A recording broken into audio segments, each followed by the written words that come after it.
All right, happy Sunday afternoon, everybody. Glad you're with us here in the Raiderland World Headquarters. It's Diamond Talk Day. Texas Tech softball claiming their first ever Big 12 title this weekend. Texas Tech baseball taking down number 16 Arizona out at the Law.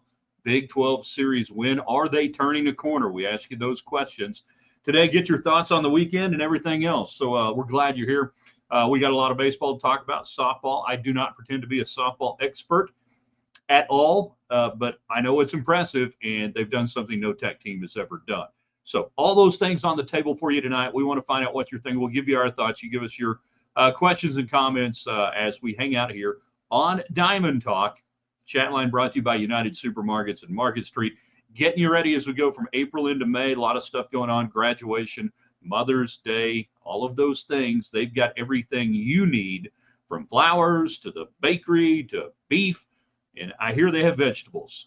In fact, I've seen the vegetables there. All right, in three, in two. Good afternoon, West Texans, all you good, fine, friendly folks out there who wish you were. I'm Ryan Hyatt, TheRaiderland.com. You started your day reading the column, 5 things we know on a Sunday. Not 3, that's too many, too few. Not 7, that's too many, but 5. 5 seems to be just right. So check out the column today. Coming to you here in Raiderland World Headquarters, brought to you by McAlpin Chiropractic, the official chiropractor of Raiderland. He's worked with high-level Texas Tech athletes. He's worked on my own family members. If I wouldn't trust him with my family members, why would I tell you to trust him with you and your family members? Remember, if your back's out of whack, don't call a quack, call Kevin Mack. Totally not 100% his slogan, but it should be. Also by Golf USA. We got one major done. We got majors coming up. We got the Lubbock City Championships and majors that'll be coming up. Time to get your game in perfect working order. So what do? You go to Golf USA, 67th in Indiana. Stacy and his crew ready to work with you. All right, so that's the lay of the land today. Texas Tech baseball wins 9-3. Softball losing 7-3 today after taking the 2 games in the doubleheader yesterday. All they needed was 1 to clinch a share of the title in the Big 12. 2 to claim it outright. They did so, and today, can any of us say we're surprised maybe that there might have been just a little bit of a letdown, perhaps? That maybe, just maybe, we can excuse them if maybe they had a little fun yesterday afternoon and evening. That would be totally expected. And I saw that firsthand the first time Tech baseball won the Big 12 title in the regular season in '97. They beat Texas A&M in a really good game out at the Law the next day. I think they got run ruled. I'd have to go back and look, but it wasn't too good. We have breaking news here at Raiderland World Headquarters. Supper is indeed ready. And it's going to be good tonight. It's always good, but tonight it's some sort of chicken thigh thing going on. So it looks pretty good. So all those things for softball, really, and they had it wasn't like they can just take their foot off the pedal now and cruise. They're still playing for seeding in the NCAA tournament. Now, the Big 12 regular season champs gonna host a regional. The question is, their RPI has been kind of bouncing around that regional host, but not high enough to be a dedicated super regional host. You got to be top 8. It's just like baseball.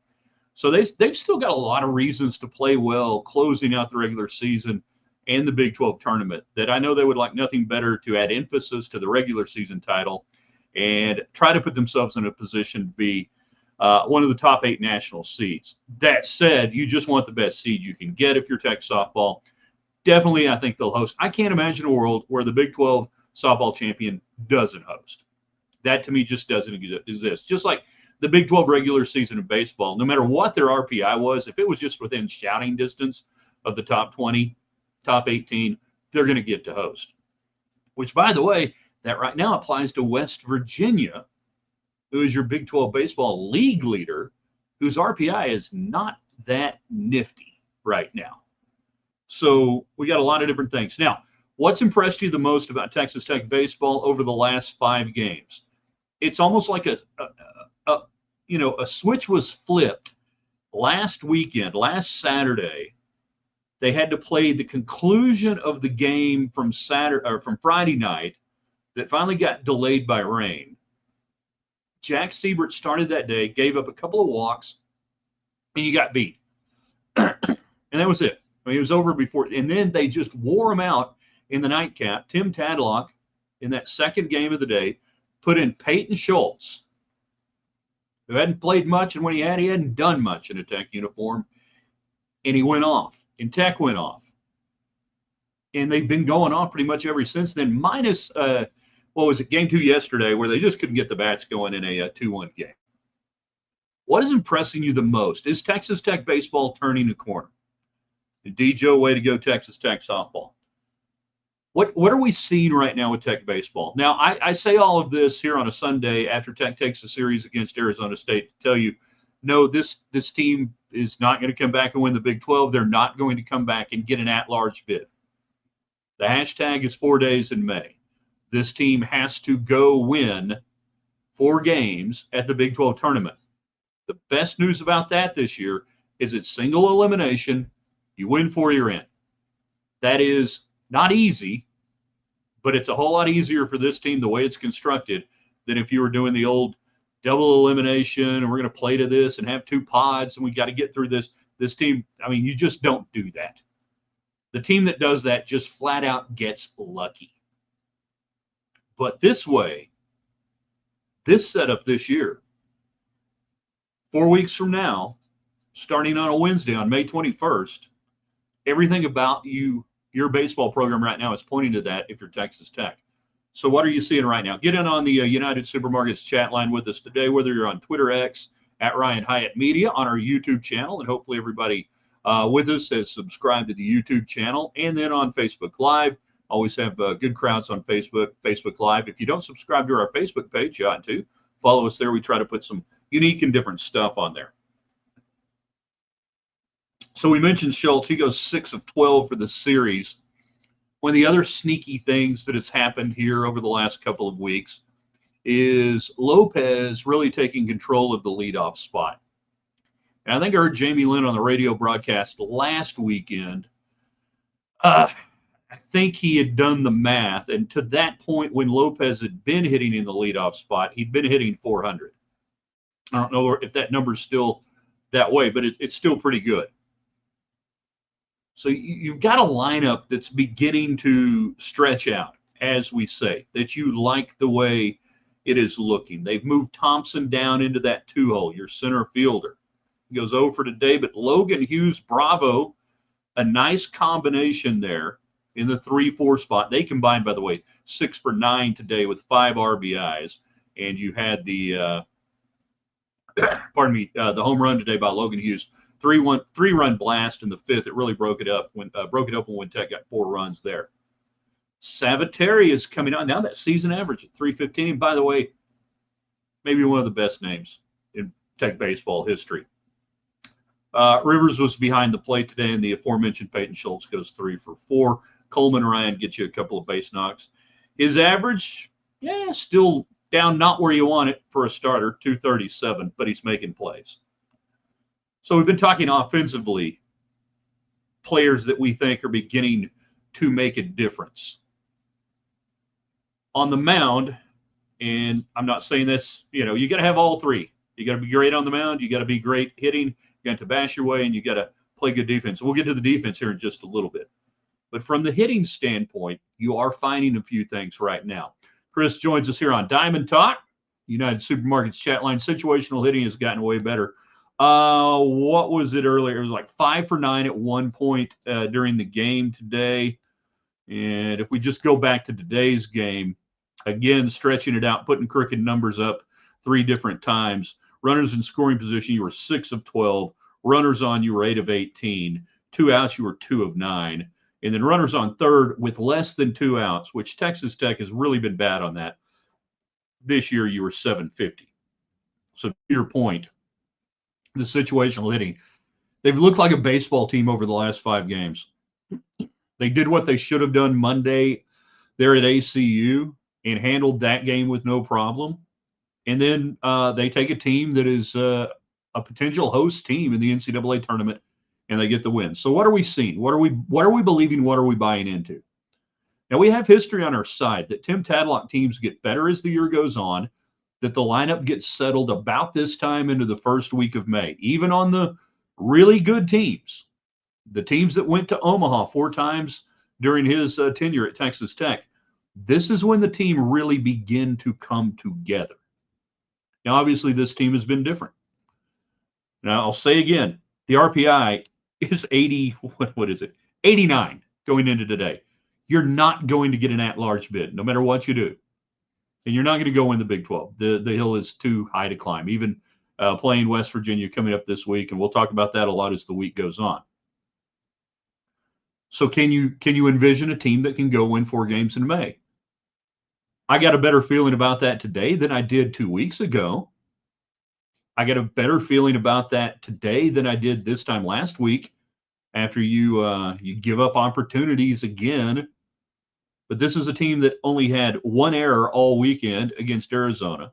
They only walked 6 batters, and you were seeing on the mound now Zane Petty giving you another quality start. I guess I can't technically say quality start because he didn't give you 5. The pitch count got a little high, and they knew that they had Siebert ready to go after Siebert only threw, I believe, 25 pitches yesterday in the doubleheader game there. So you're seeing Zane Petty begin to round into form. Mac Huer gave you a really good start. We like the bounce back on that Huer gives you that. Siebert has been your most consistent pitcher over the last 3 or 4 weeks, and he's showing to be a guy who can give you anywhere between 50 and 75 innings in a weekend. Now, when we talk about playing 4 straight days, okay, that's where it gets kind of intriguing. Tyler Boudreau, deep into the game yesterday. You like that?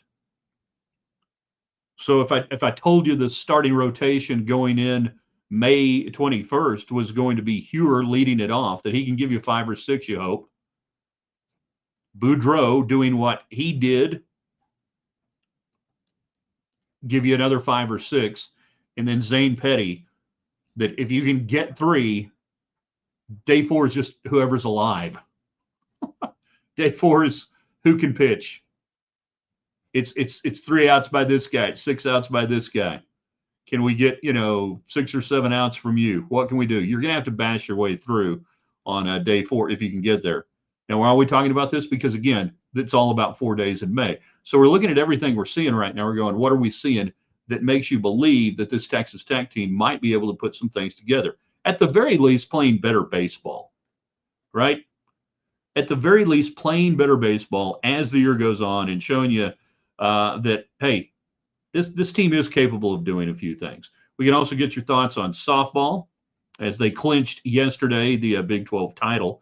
I didn't mention it in talking about some of the pitching this weekend. Trenton Parrish yesterday in the loss, 3 2/3, no runs allowed, 2 strikeouts, no walks, gave up 4 hits, facing 13 and 52 pitches. Trenton Parrish, hi there, could be an absolute massive difference maker for this team. And then we go back in yesterday, the 12-3 game. And here we go in the 6th. JT Drake. Now, this is a great example of a guy who would have to get 3 or 6 outs at some point during the Big 12 tournament when you get there. JT Drake, an inning pitch, nothing, strikeout. Got 3 fly ball outs, 11 pitches to get done in his inning of work. All of these things matter. Chris on the United Supermarkets chat line, has softball clinched hosting your regional? I believe so, even though I'm not a softball expert. I can't imagine we live in a world with a Big 12 regular season champion with a National Player of the Year candidate, Nyjeri Kennedy, isn't hosting. That just doesn't seem possible to me. Even looking at a couple of different RPIs over the last week and listening to some of the discussions by a lot smarter people than me, I've got to believe that they have clinched at this point hosting a regional. Now, can they host a super regional? That means that if all the seats hold, you got to be top 8 unless there's upsets. I don't know that they get there. It's kind of similar. It's loaded with some of the SEC and everything else on the softball side, just like it is on baseball.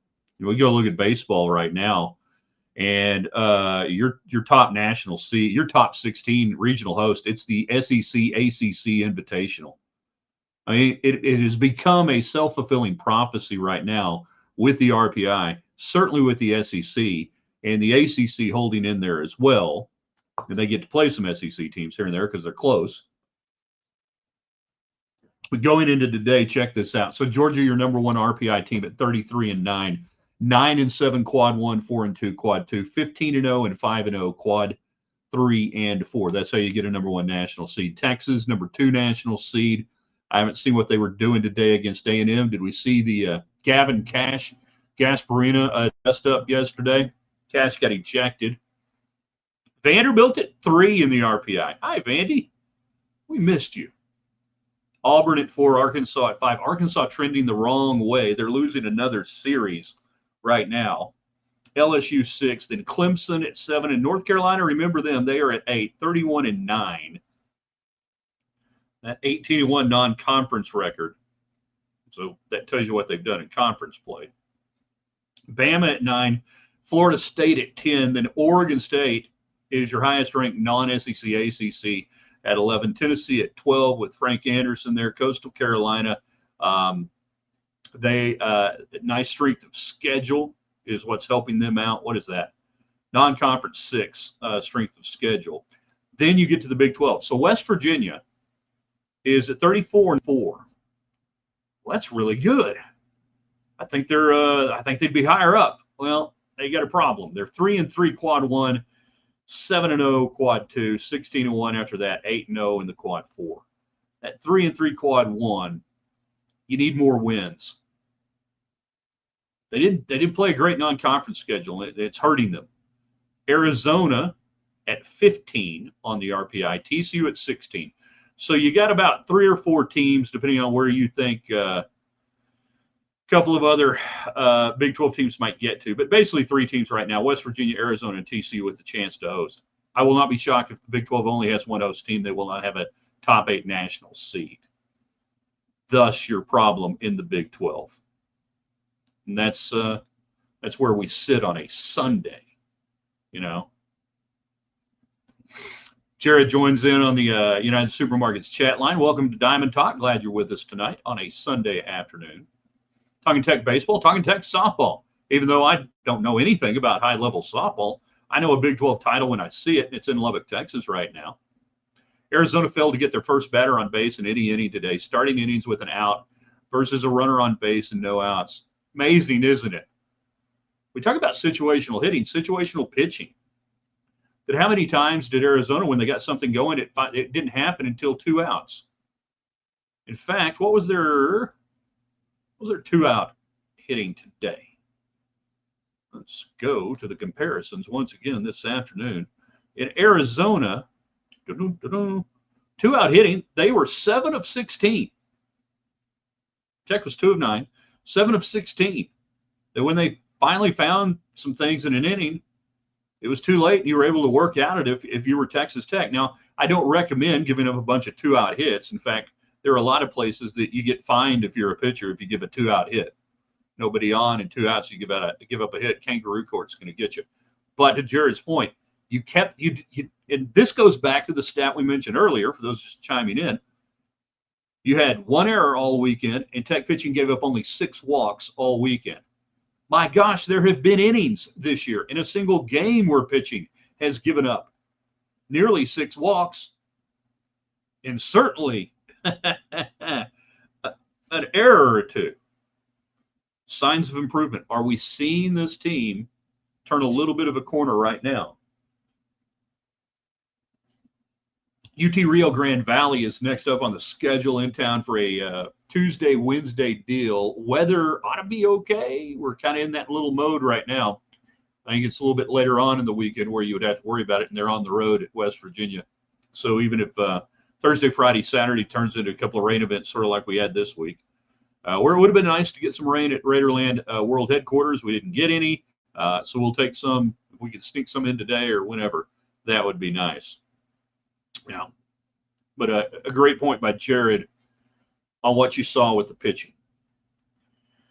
So 4 days in May, I'm going to need about 9 pitchers who can go eat up outs over the course of 4 games. I'm going to need starters to go. You got to give me 5 innings probably on each of the starters. Well, probably not the game 4 if you can get there. Again, game 4, whatever.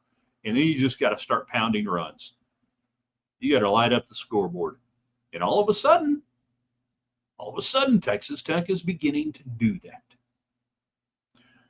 So there are some of the emerging players that we've talked about, the little things that are falling into place. And if somehow we are sitting here on May 24th, on the evening of May 24th, and Texas Tech has pulled off the improbable and hard to imagine, we're going to look back to that third game, I think, of the Arizona State series, and Peyton Schultz getting inserted to the lineup. And you never know in baseball what the little things are that are going to make things change and make things happen. And I don't know if mentally something happened to that team that afternoon and they just said, screw it, we don't care anymore, we're just going to go play. That you were so frustrated after the whole affair on Friday night in a game that should have been either called or postponed earlier in the game. They waited and waited until Arizona State tied, and then they said magically, oh, yeah, here we go. We're going to make you come back and do this tomorrow. And then Siebert just on he had 2-3-2 pitches, I think.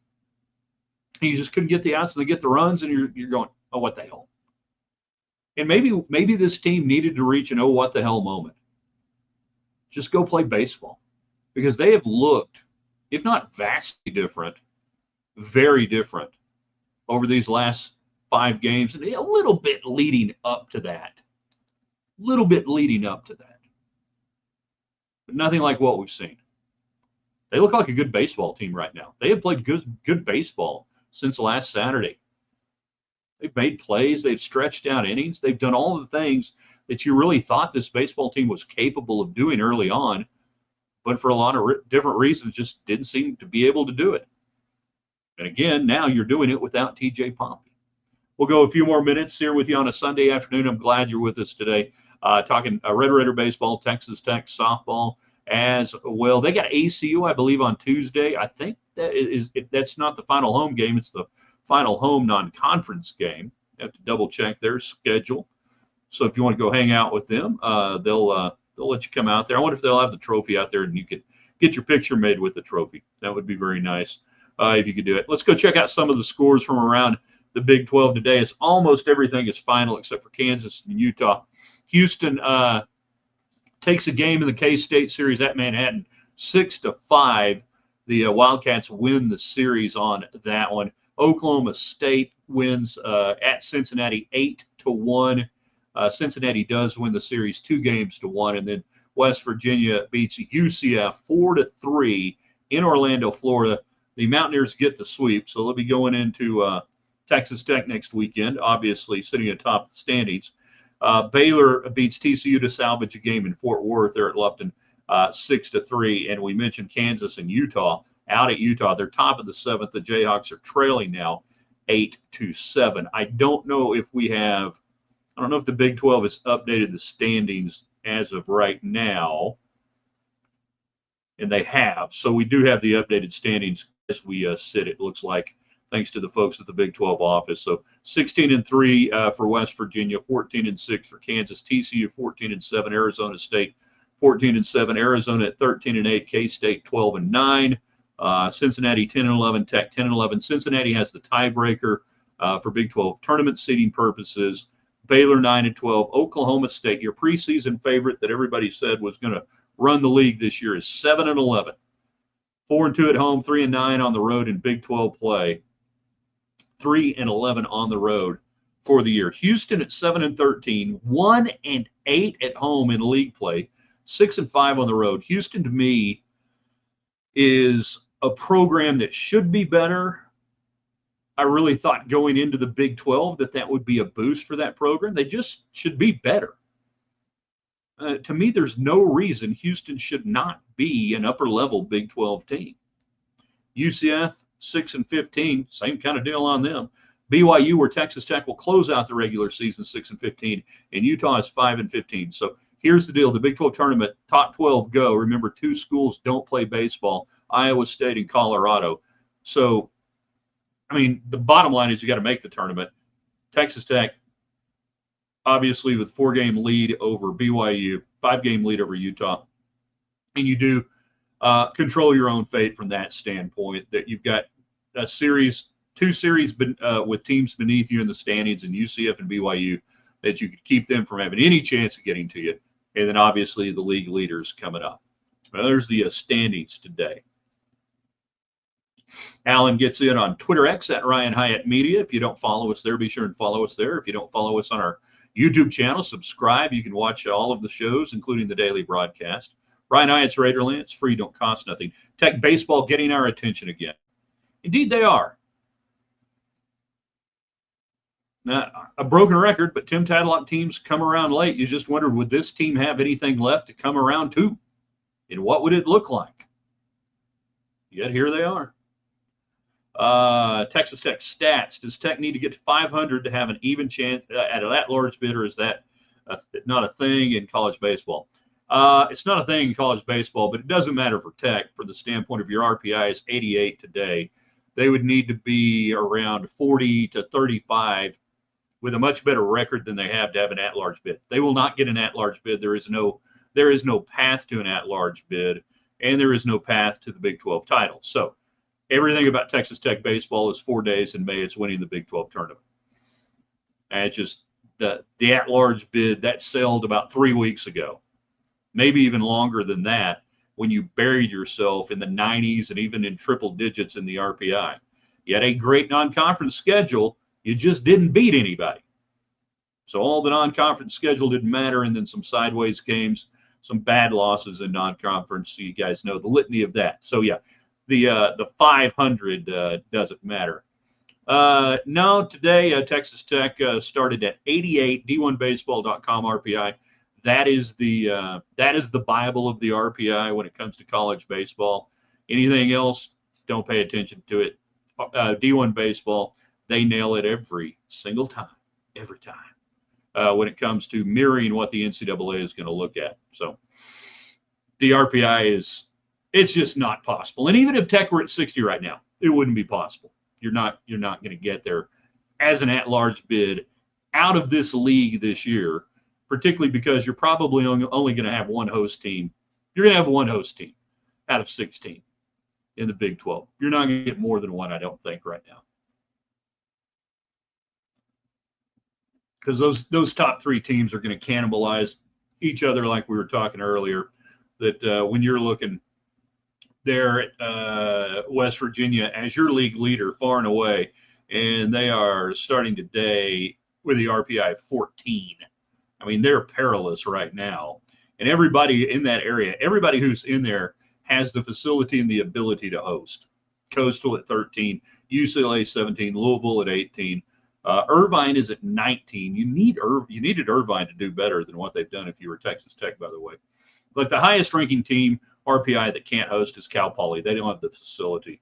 And then you get back into the 21-22s of Ole Miss, Oklahoma, Florida at 24, Dallas Baptist at 25. So takes a lot of pressure off. You don't have to worry about the RPI. You don't have to worry about doing anything other than winning the Big 12 tournament. Saves time. Packed for 4 days. It'll be easy. Happens all the time. I mean, Texas Tech has won the Big 12 tournament so many times that I can count it on one finger, and we were there in 1998. But the way they did it that year was highly improbable. They didn't have nearly enough pitching, and somehow they got through the double elimination there at Bricktown. Some unbelievable pitching performances, and that team was not a number one, number two type team going into the NCAA tournament. They had been sideways for a while late in the regular season and got hot. There's no guarantee that team might have made the NCAA tournament. They would have been kind of borderline that year if they had not won the Big 12 tournament. So there's a little bit of precedence in program history and Big 12 history. I know that's going back a ways for some of y'all, but that a team that was kind of on the ropes has done it before for the only Big 12 tournament win.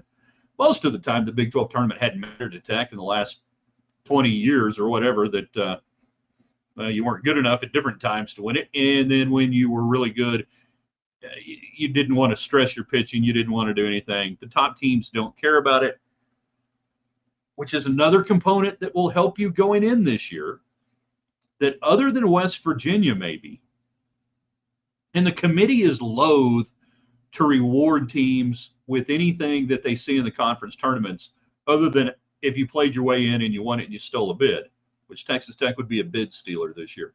that the committee doesn't really reward teams that are sitting there, as a 1 seed or a 2 seed or a 3 seed. They don't put too much stock on the tournament. So even West Virginia, they can probably roll in to Globe Life and just go, hay's in the barn. We're not going to stress out doing this. That your top 2 or 3 teams in the league that are going to already be in the NCAA tournament, they're not going to worry about it too much. Texas Tech, on the other hand, and the other teams like them, will have to come in hair on fire and do whatever it takes to win. Other teams will not do whatever it takes to win. And I'm talking about the top part of the Big 12, 3 or 4 teams that are probably solidly in the NCAA tournament at that point. They will just not expend any pitching or do anything that will jeopardize their setup going into the regionals the next weekend. So you got that going for you if you're Texas Tech. You just got to get there. It's all that matters.